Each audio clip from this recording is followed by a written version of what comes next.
I am Isaac Newton, an English mathematician and physicist, best known for formulating the laws of motion and universal gravitation, and for my contributions to calculus and optics.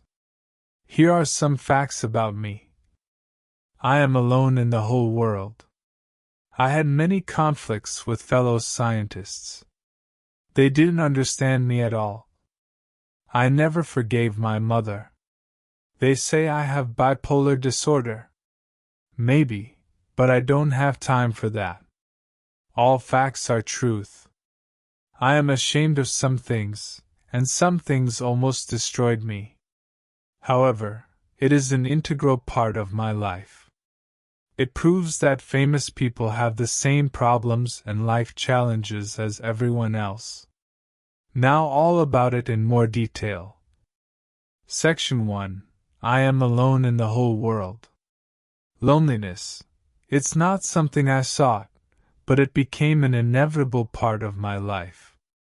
You see, my work demanded a kind of focus that left little room for anything else. Perhaps I could have made time for friends, for companionship, but the truth is, I didn't desire it as much as others seemed to. I was consumed by my studies, by the questions that kept me awake at night, the nature of light, the force that governs the heavens, the very fabric of reality itself. From my early years I was different. I was born prematurely and grew up without my father, who had died before I was born. My mother remarried and left me in the care of my grandparents when I was just 3 years old. That abandonment shaped me. I learned to rely on myself, to retreat inward, and to find solace in my thoughts. Relationships didn't come naturally to me, not as a child and not as an adult. I never married. It wasn't that I dismissed the idea entirely, but I couldn't see how a partnership would fit into the life I had chosen, or rather, the life that chose me. My work in mathematics, physics, and alchemy consumed me. I often worked late into the night, driven by an insatiable curiosity and an equally insatiable fear of failure. People fascinated me less than ideas, and I found the company of books more predictable, more reliable. This isolation wasn't without consequence. While I made groundbreaking discoveries, formulating the laws of motion, understanding gravity, and advancing calculus, I did so largely alone. There were moments when I felt the sting of loneliness, especially as I grew older. Even among my colleagues at the Royal Society, where I eventually became president, I struggled to form deep connections. My reputation for being difficult, arrogant even, didn't help. I demanded much of others, but no more than I demanded of myself. That high standard, however, kept most people at arm's length. One of the few close relationships I had was with Nicolas Fadio de Dulier, a Swiss mathematician. For a time, we shared a bond based on our mutual intellectual pursuits. Some have speculated about the nature of that relationship, but whatever it was, it didn't last. Like many connections in my life, it ended in misunderstanding and distance. My most enduring companionship, if it can be called that, was with my work. When I wasn't conducting experiments or writing treatises, I was deeply invested in alchemy and theology, fields that are less discussed when people speak of me today. Alchemy, in particular, occupied years of my life.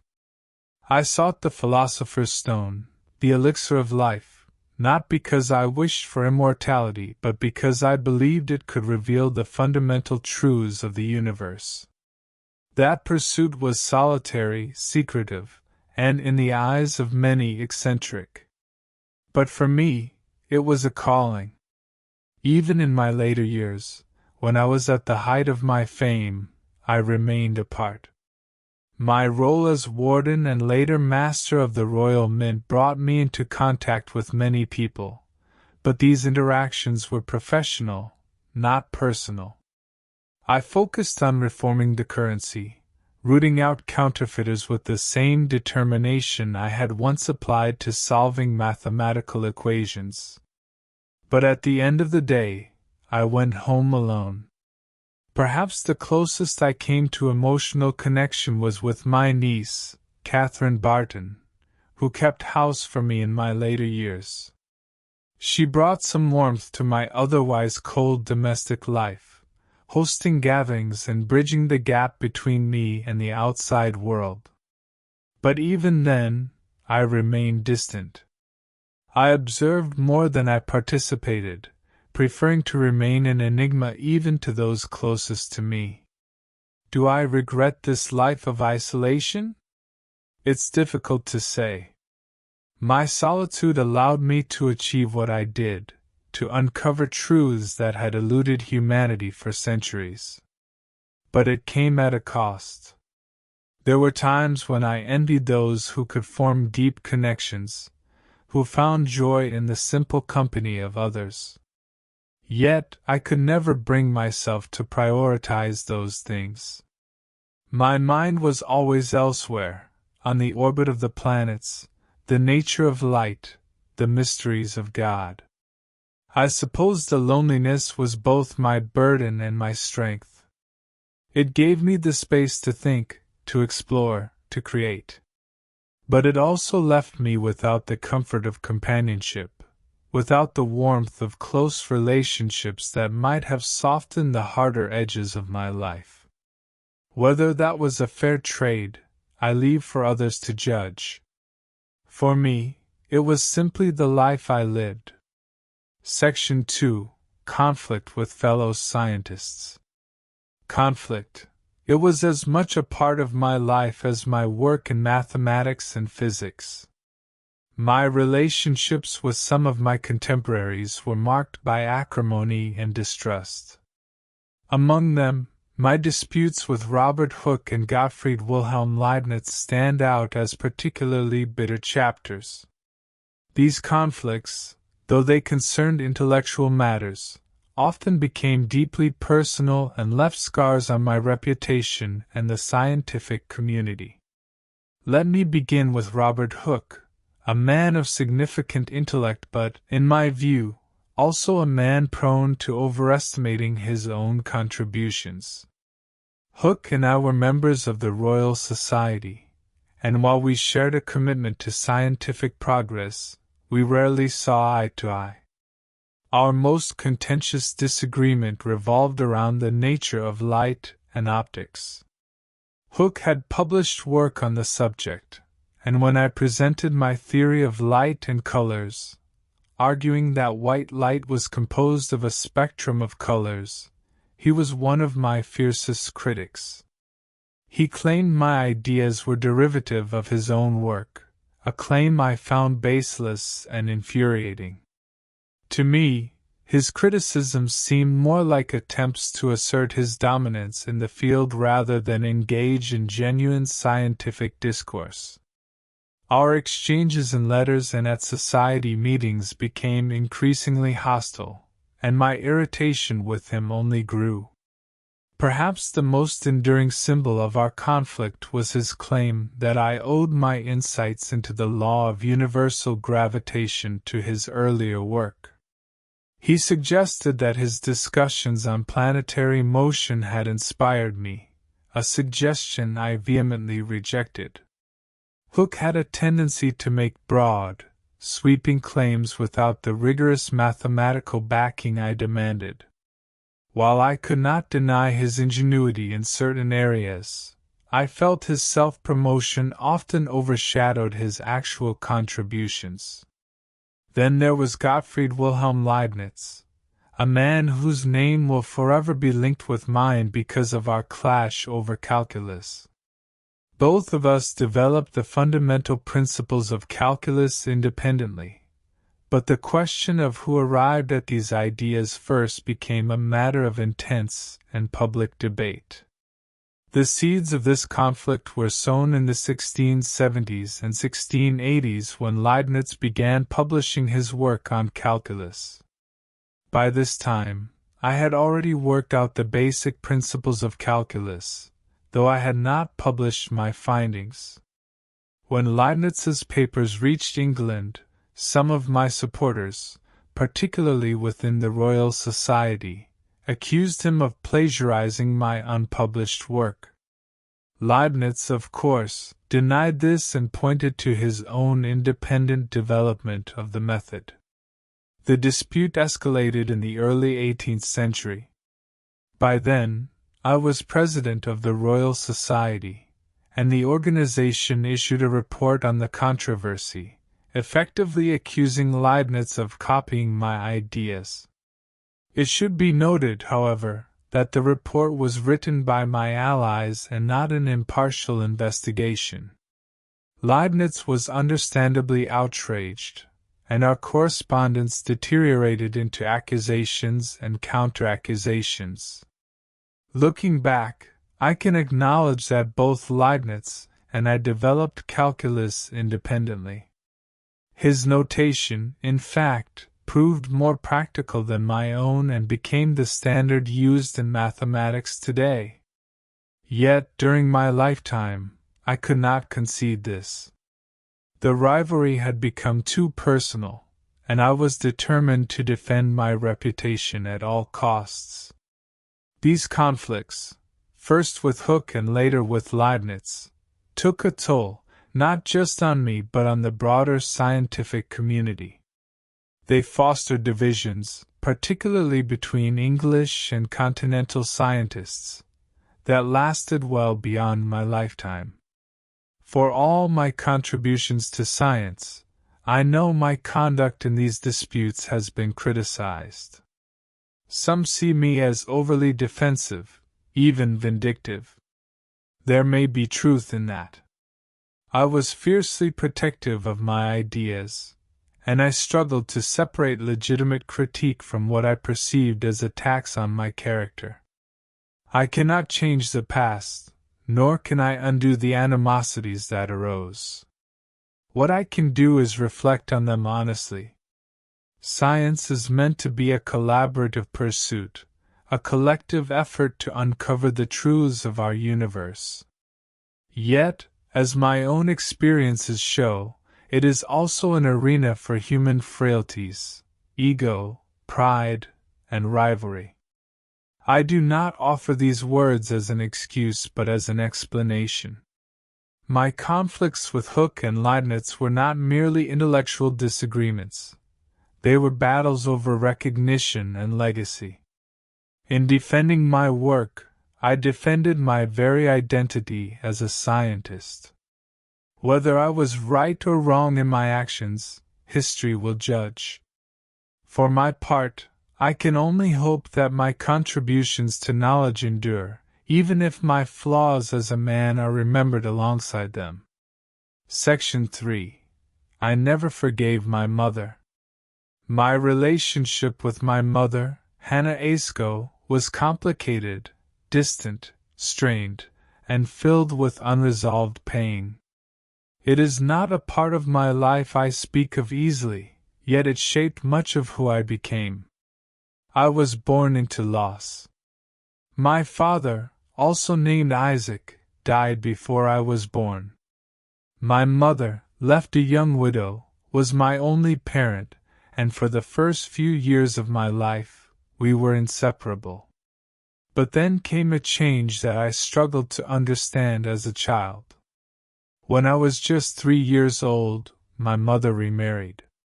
Her new husband, Barnabas Smith, was a minister, and she left me behind to live with him in a different town.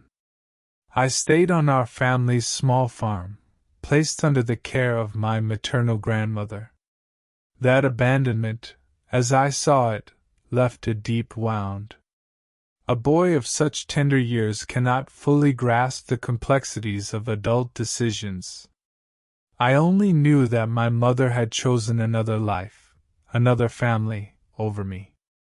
For years, I carried the weight of that feeling, a sense of being unwanted or less important. Even as I grew older, my feelings toward her remained conflicted.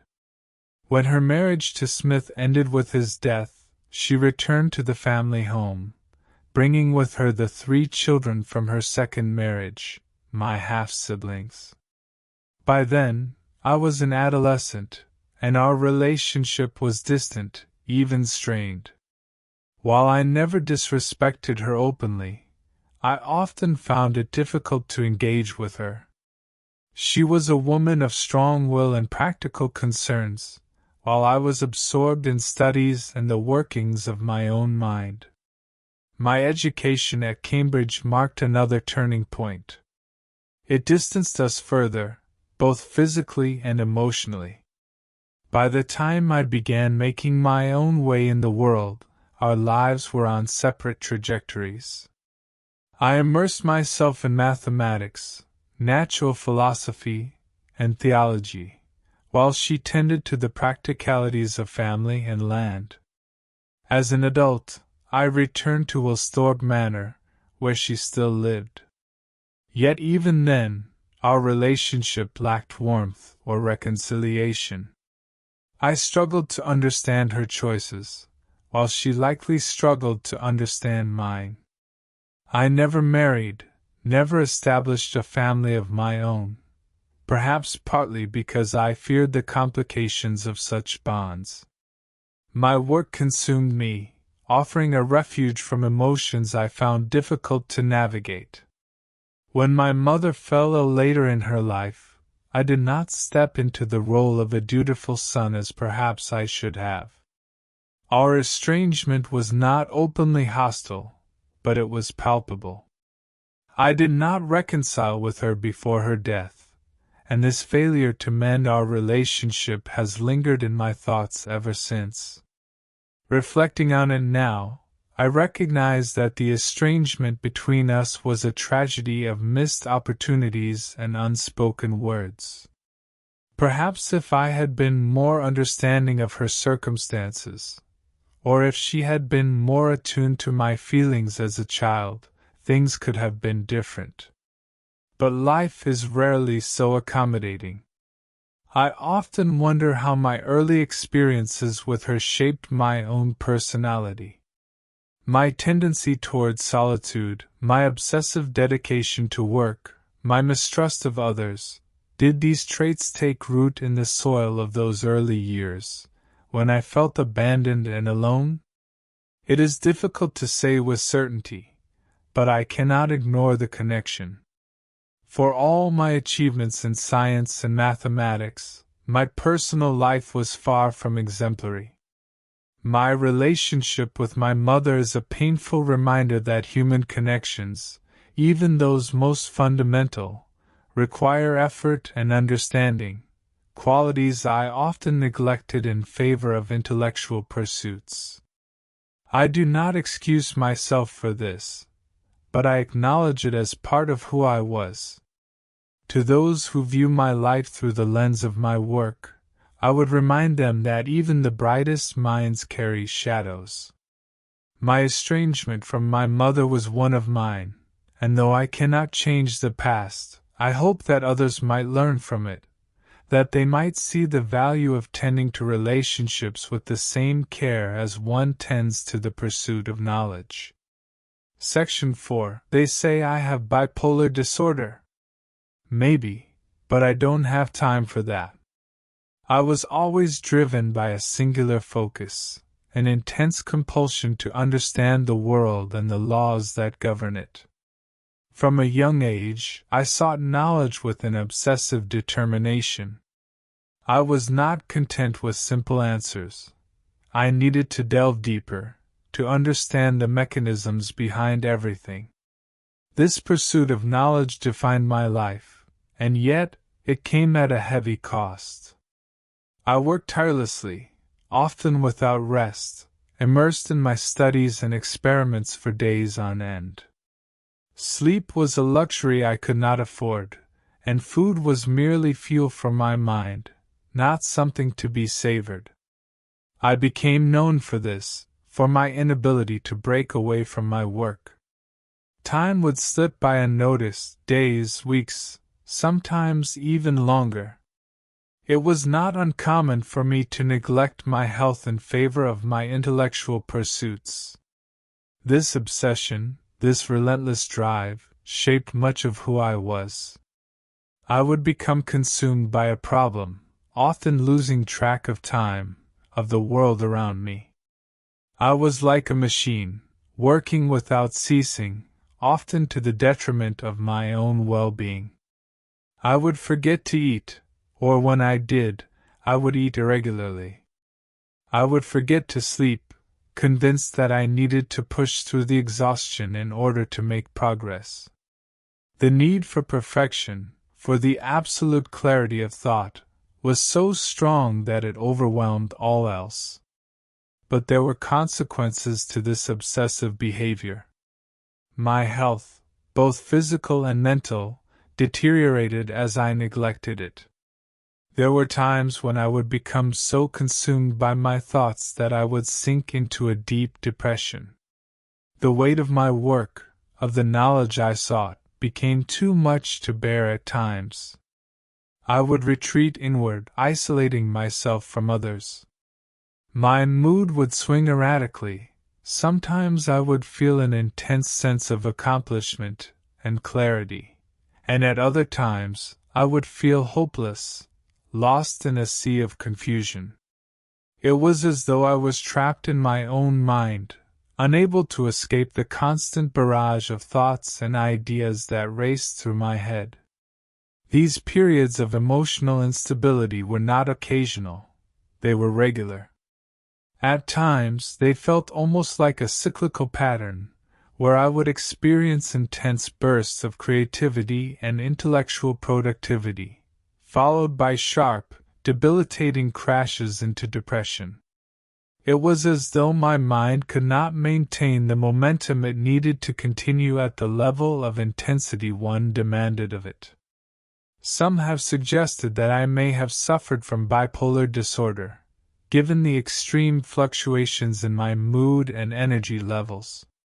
Others have posited that I may have struggled with anxiety, overwhelmed by the vastness of my thoughts and the weight of the responsibility I placed on myself. Regardless of the label, I can say with certainty that these mental health struggles were not just fleeting moments of discomfort. They were integral to my experience of life. In addition to my emotional difficulties, there were periods where I experienced intense periods of isolation. I did not form close relationships with others, preferring the company of my work. My tendency to push people away in favor of intellectual pursuits only exacerbated my sense of loneliness. Even when I did engage with others, I found myself unable to connect in meaningful ways. I could not understand why others did not share my passion, my drive for knowledge.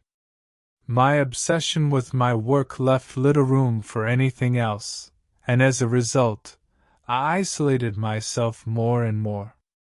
The stress and pressure I placed on myself took a toll on my physical body as well. My health deteriorated in ways I could not ignore, but I would often disregard these warning signs. I felt invincible when I was consumed by my work, as though the pursuit of knowledge and discovery was the only thing that mattered. But when the physical exhaustion became too much to ignore, when the anxiety and depression became overwhelming, I would retreat even further into myself. Looking back, I see how this obsessive nature shaped my life, both for better and for worse. My work, my discoveries, the laws of nature that I uncovered, would not have been possible without this obsessive focus. But at what cost?